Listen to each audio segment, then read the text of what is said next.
Hi, you're watching CETV. I'm Alice Tyler and I'm here very excitingly with Ian McEwan, one of the country's leading and best-loved novelists. Hi Ian. Hello. Thanks very much for joining us. You've obviously come to Cambridge to give the annual Graham Story lecture, which adopts a literary focus and in particular looks at the novel, which you're obviously one of the leaders in the form at the moment.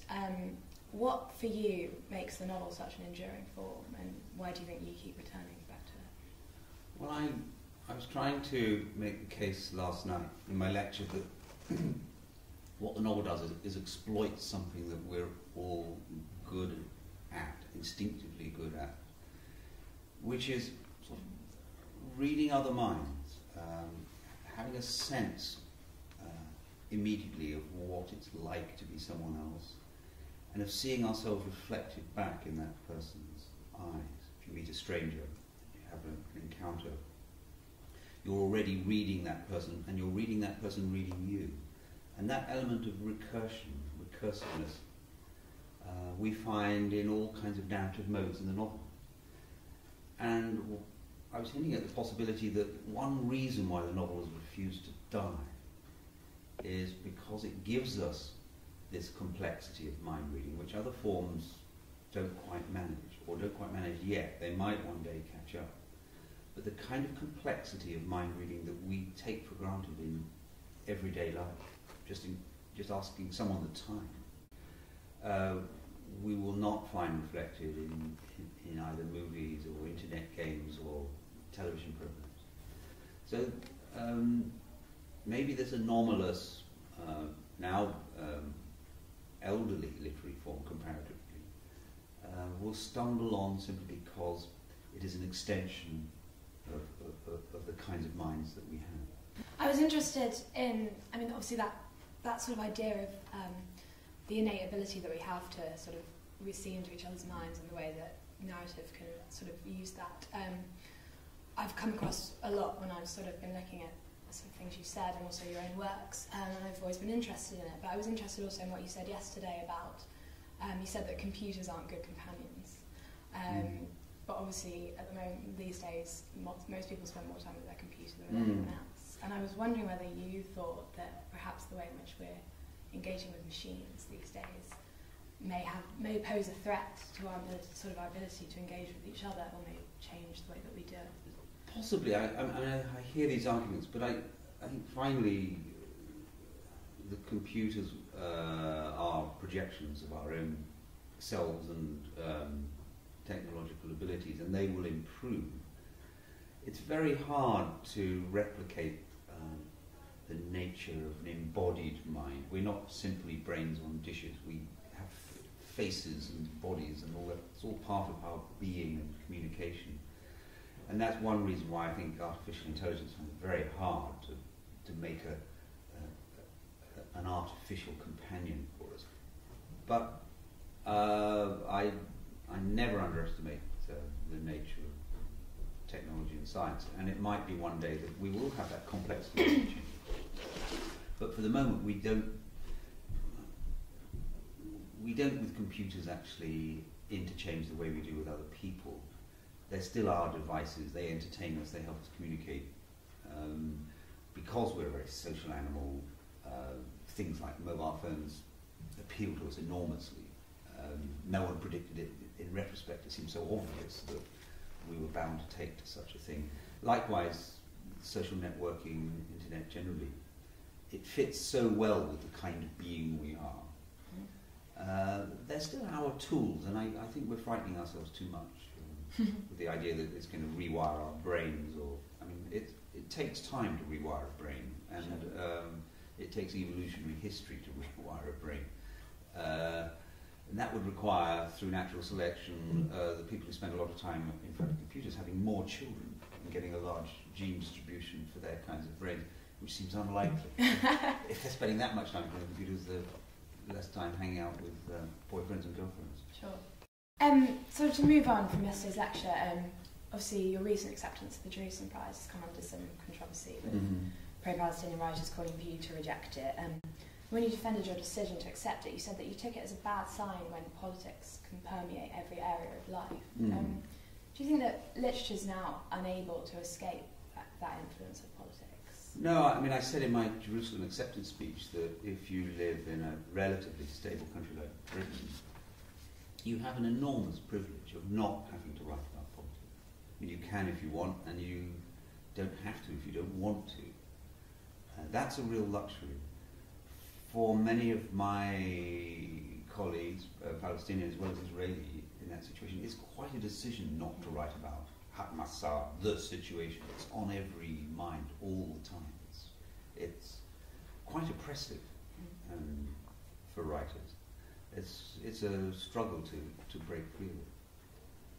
So we're lucky here in that sense. We can write fantasy, we can write science fiction, or we can address politics. But I think it's a great thing not to have to write about politics, not to be obliged to write about politics. And it's a great thing to do it, as long as you can do it well. Sure. I mean, I picked up on what you sort of that focus that you took on the sort of the British writer and that sort of degree of freedom. I was wondering whether you thought that perhaps that freedom came with its own difficulties in turn. I mean, is there something that is quite challenging about having that freedom when? I think there is. I mean, perhaps we suffer in this country from a surfeit of historical novels. Perhaps our novelists live a little too much in the past. And I do prefer now and then at least to read contemporary novelists giving us back what we are now, not simply retreating to the Second World War or to the 18th century. And not to denigrate the historical novel, but we are maybe a little entangled with our past. Our present is tumultuous. You know, we've just, the last 15 years in this country, for example, we've lived through the greatest inward immigration. There's been 7 and 9 million people, possibly. We've done it with relative ease, actually. It says something about ourselves. The nature of public life has changed too. We're much more emotional. I mean, when I was in Israel, it's strange how to be in Israel as an English person, you realise how distant England is. Sure. Most of them have never been.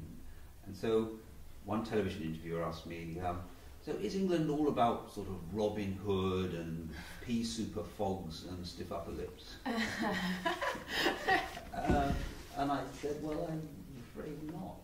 And so he said, well, tell me about the stiff upper lip, because we do understand that English people are very reserved. And I said, well, we have the highest teenage pregnancy rate in Europe. We have the most raucous, intrusive press. Our public discourse is often like, a tree full of crows. It's nothing like that. And probably since the death of Princess Diana, we've become very labile, emotionally kind of unstable. People emote over things that they know nothing about, but they're worked up by the red tops. And so we have become a kind of nation of Italians. We're very different from this strange notion that we're all in bowler hats with rolled umbrellas. I mean, it's extraordinary to run against these stereotypes. The other one that I kept coming across is, from a distance from Israel, was Britain is a country that reveres language and reveres Shakespeare. And I said, well, I'm sure that loads of people would love to feel this was so, and many of us do revere language, but not the nation as a whole, any more than Israel does. So it was funny to get this reflection back with us. It made me think of how we are now. And just to come back to your question, how interesting that is to try and catch it in a novel. Harder, I think, than actually trying to give you the middle of the 19th century, or what it was to live through the home front in 1940. Sure, yeah. I wanted to sort of move on to a few issues that I thought, particularly our student audience would be interested hearing about. Obviously, you're famously one of the first students of Malcolm Bradbury's creative writing course at the University of East Anglia. These days, I find that courses with a more specific focus, which often are taken after an undergraduate degree, people are often dissuaded from doing them. What would you say to sort of the students of today? Well, first of all, I should throw a caveat that I was never on a creative writing course, and I've spent my life trying to dissuade people with this notion, but I cannot defeat the University of East Anglia's public relations. I did an MA in literature, and there was a tiny little portion of it that allowed me to enter a bit of fiction. There was no course. I don't think anyone else was doing what I was doing, just a couple of stories. That's all it was. And I must have met Malcolm Bradbury 2 or 3 times for 5 minutes in a year. Later on, there became a course, and they used me as a sort of recruiting sergeant. Yeah. Not that I was doing any recruiting myself. Anyway, that's a campaign I've lost. There's no way I can persuade anyone, generally. I think that if you're going to do a creative writing course, you should have done an undergraduate degree first, because it's pointless without... writers need to read, and the paradox is that a writer who has not read, I hesitate to use the word canon, but however that canon is defined, however loosely you want to define it, you're going to be very suspect to be influenced by writers you've never read. You'll stumble into influences that you can't resist because you're illiterate. So I've nothing against creative writing courses as such, but I do think the idea of undergraduate writing courses is highly suspect. Yeah. I think you need to get your mind around what other people have done, get your mind around what it is to hand in every week a couple of thousand words of efforts to understand of your own, and then come around to starting to find your own ways. Starting to find your own ways. So the idea that you could just go from A level and then spend 3 years as an undergraduate writing on a novel, just seems to me foolish. And you met, obviously, with that focus on the canon and influences. I've been interested in the lecture yesterday. You mentioned a wide variety of influences from Jane Austen to Mark Allen to Shakespeare. And who do you consider to be your most sort of important or significant influences? I think that influence is what you have when you start out, and then those influences fall away and they simply become the books you enjoy. I didn't find myself influenced by other writers, but I find myself enjoying them intensely and admiring them intensely. And if they influence me at all, it's simply they prod me alive again to want to go on writing. When I've enjoyed something, I realise why I've spent my life doing it.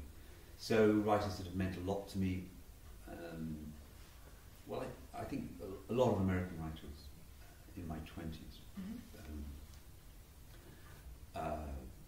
John Updike, Saul Bellow and Philip Roth, that triptych, they begin to appear now like a sort of stained window in the church to me. They meant a great deal. Of the European writers that meant a great deal to me at the beginning of my career, Kafka and Bruno Schulz, Thomas Mann to some extent, Heinrich Böll, and then I went through a long existential phase of writing. It's quite destructive to me, actually, and the writer called Peter Handke was important to me. I read a lot of my contemporaries, baby boomers, born in the late 40s, who all knew each other before we published our very first books. I'm thinking of Julian Barnes and Martin Amis, principally. Salman came along a little later, but again, knew him just before his breakthrough with Midnight's Children. I keep up with them, and we have a very large and vital literary culture. I mean, I don't know whether we're going to call it a silver age or golden age or bronze age, but it's certainly highly productive and very, very diverse. It's extraordinary, even through the recession and bookshops going out of business.